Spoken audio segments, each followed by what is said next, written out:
근데 전 좀 놀란 게, 감정 금액이, 비용이 좀 많이 들더라고요. 예, 그렇죠. 제가 경매를 좀 해봐서, 경매에 감정평가서 보면 마지막에 금액이 나오잖아요. 네네. 일단 뭐 30, 40 뭐 이러는데, 이거 이렇게 비싸요? 맞습니다. 예, 그 이야기 조금 말씀드리려고 했는데, 요게 일단 법원에서 이제 감정 절차를 밟으면서, 네. 우리한테 5월 3일자로 감정 신청서, 제출한 감정 신청서가 채택이 됐다. 그래서 이 별지에 기재된 예상 감정료 270만 500원, 네. 요거를 납부하라라고 이제 그 법원에서 결정을 내렸단 말이에요. 네. 그리고 우리가 거기에 따라서 돈을 내고, 네. 영수증을 보냈죠. 영수증을 이렇게 납부한 영수증을 보냈고요. 네. 그다음 거기에 따라서 법원이 감정인 이제 지정 결정을 네, 다시 네. 한 겁니다. 네. 그래서 우리 김도영 감정평가사가 네, 네. 했어요. 근데 이렇게. 웃긴 게 여기 아파트로 돼 있더라고요. 사무실이. 그것도 깨알 같은 데는 또 관심이 많군요. 보죠? 그래서 제가 일부러 그걸 지웠는데. 아무튼. 예. 그래요. 그 이제 조금 그냥 가의 이야기인데 연세가 좀 있으신 분이더라고요.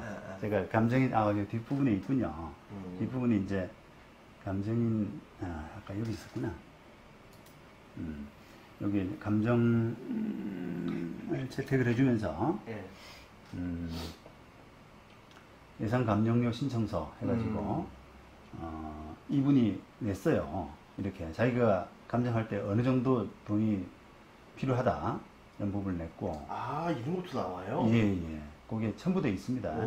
그리고 또 왜 이제 그만큼 돈이 드느냐라고 하는 부분도 이제 계산해서 이렇게 계산을 해서 냈고요. 그다음에 또 뭐 감정료 산정 기준에 관한 예규 이런 것도 첨부해서 내고, 그다음에 본인 이제 경력 소개하는 부분도 내는데. 저는 왜 못 봤죠 이걸요? 아마 뒤에 문서가 좀 여러 개 있어서 아마 놓친 것 같아요.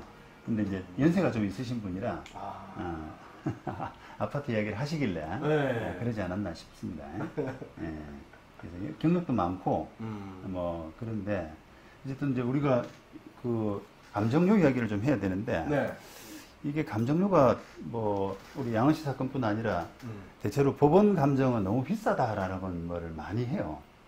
그게. 그래요? 네, 원래. 예.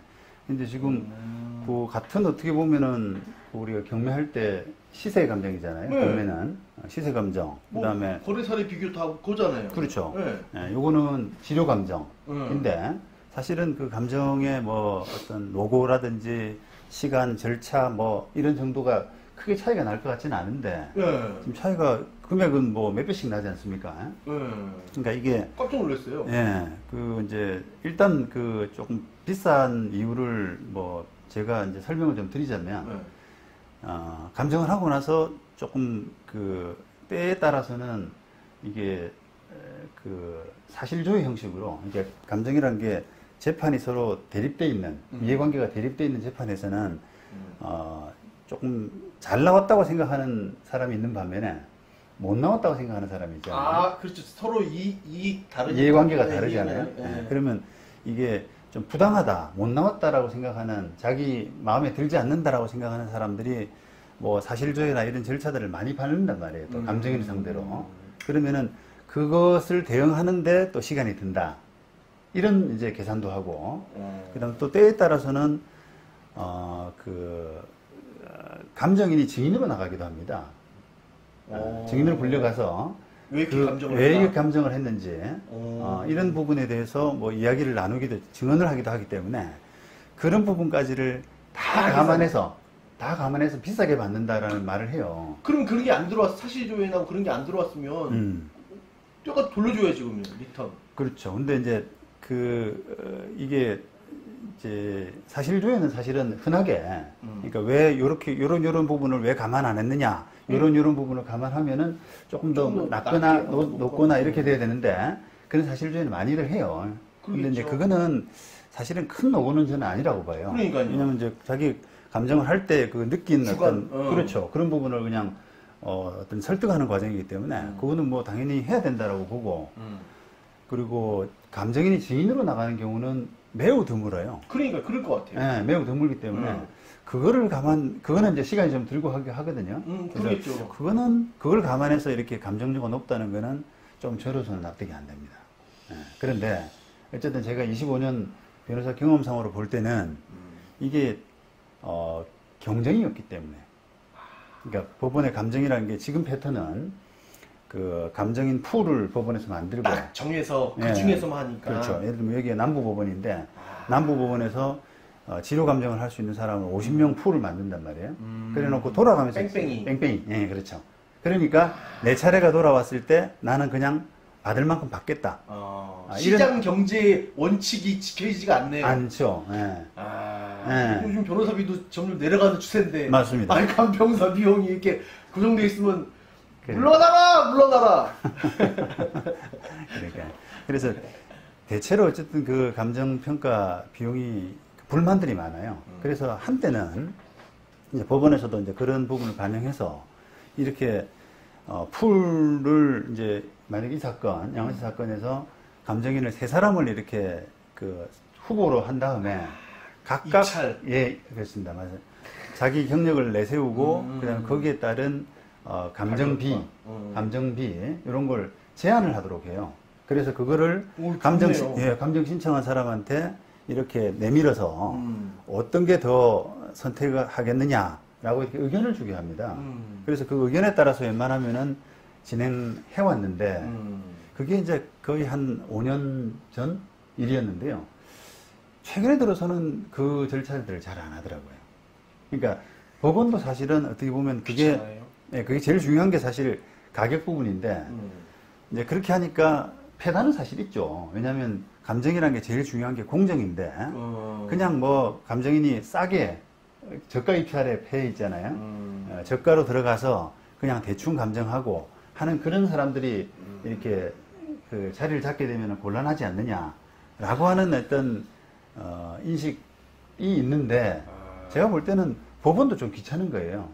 장단점이 있네요. 뺑뺑이 돌아가면서 한 사람씩 찍으면 되는 것을 왜 또 귀찮게 의견 물어보고. 그렇죠. 맞아요. 세 사람 해가지고 의견 물어서 이렇게 선정하고 하는 그 과정 그런 것들을 법원이 좀 해야 되기 때문에 신경 쓸 것도 많은데 이것까지 신경 써? 막 이런 걸 그렇죠. 수도 있다, 예, 그런 부분 때문에 지금은 대체로는 그런 경쟁 입찰 이걸 안 하는 추세입니다. 그러다 보니까 옛날로 회귀한 거죠 지금. 저는 좀 고쳐져야 된다고 봐요. 그러니까요. 제가 해보니까 그 가격이 싸다고 그래가지고 감정이 부당하게 나온다라고 하는 생각은 저는 한 번도 안 해봤어요. 저는 진짜 딱 보면서 아니 이거 거래된 거 몇 개 빼놓고 뭐 보정값 해가지고 나오면 야 그거 한번 나가서 막 그렇게 많이 드나? 그렇습니다. 간평사 이래서 시험 보나? 막 이런 생각 들더라고요. 예. 그래서 이제 그 간평사들이 대부분 다 법원의 감정을 하려고 합니다. 법원의 감정은 그렇죠. 비슷하게 꽤나 수익이 남는 장사이기 때문에 자기 뭐랄까 법원의 간평사다라고 하는 그런 자기 그 이력 이것도 되고 무슨 법원에 했다. 그렇죠. 무슨 법원의 간평사다 이런 이제 이력도 되고 소위 말하는 스펙이죠. 스펙도 따고 돈도 벌고 하는 그런 과정이니까 안 할 이유가 없죠. 그러니까 간평사들이 대부분 다 법원 감정을 한단 말이에요. 그렇게 하고 있고. 그래서 또 좀 약간 부당하게 나오는 것도 있나요? 생각보다 너무 낮게 나온다든지 높게 나온다든지. 그거는 뭐 그 이제 돈과 감정비와 관계없이. 네, 관계없이. 그건 어차피 이제 사람이 하는 얘기이기 때문에 전문가가 하는 얘기이기 때문에 그거는 뭐 그럴 수도 있고 아닐 수도 있는데요. 근데 이제 우리가 많이 제도라는 게 그런 그 감정인 뭐 특수한 어떤 그 능력을 갖고 있는 그런 사람들을 전문가로 쓰면서 그걸 그 사람의 어떤 양심과 능력과 이런 부분을 믿고 하는 절차이기 때문에 그건 어쩔 수가 없어요. 뭐 예를 들어서 뭐 그 사람이 부당하게 누군가한테 뇌물을 먹고 그렇게 부당하게 하는 경우는 거의 없습니다. 그러겠죠. 그렇죠. 법원에 하는 건데. 그러니까 또 허위 감정하게 되면은 또 벌을 받거든요. 형사처벌까지. 그런 부분이 있기 때문에 조금 이제 개인의 주관에 따라서 뭐 이렇게 높고 낮고 하는 섭섭함은 있습니다만 크게 이렇게 벗어나지 않는다. 그렇죠. 예. 네. 그리고 이제 그런 돈 문제가 또 한 부분이 그 강제 집행 같은 경우도 강제 집행. 네, 집행관이 가서 하는 강제 집행. 이제 이 사건도 이제 만약에 우리 예상대로 건물 철거 판결이 난다 그러면 네. 건물 철거 집행, 우리가 대집행들처라고 하는데 그걸 하게 되거든요. 네. 근데 거기에서 또 비용이 들어간단 말이에요. 그렇죠. 대집행 비용, 철거 비용들. 네. 근데 그것도 역시 우리가 일반인들이 생각하는 것보다 한 두세 배 높다라는 말을 많이 해요. 이거 내가 철거하면은 내가 철거하면 1,000만 원만 들면 될 텐데 법원 감정은 2, 3천만 원이에요, 그냥. 그래요. 이렇게 그렇지. 그렇죠. 그것도 역시 되게 좀 부조리하다고 생각하고 경쟁이 없고 뭔가 또 이렇게 집행관하고 그 공사업자하고 무슨 거래가 있는 거 아니냐 이런 생각도 또 하고 그런 이제 의심을 하게 하는 조금 이렇게 친한 뭐가 좀 이렇게 밥도 먹고 술도 먹고 하는 뭐 조금 많이 받았으니까 조금 인사해 뭐 이런 정도가 있는 거 아니냐 뭐 그런 생각을 할 수밖에 없는 거죠. 이렇게 경쟁을 하게 되면 그런 부분이 조금 덜 줄어들 수 있지 않습니까? 근데 이제 경쟁이 아니기 때문에 그게 관행이라는 게 또 옛날부터 내려온 그런 게 있을 수도 있겠네요. 네네. 이런 부분은 좀 그 어떤 그 국민의 권익 이런 부분 차원에서 좀 바뀌어야 됩니다. 경쟁 체제로 전체적으로 바뀌어야 된다는 게 생각이에요. 네.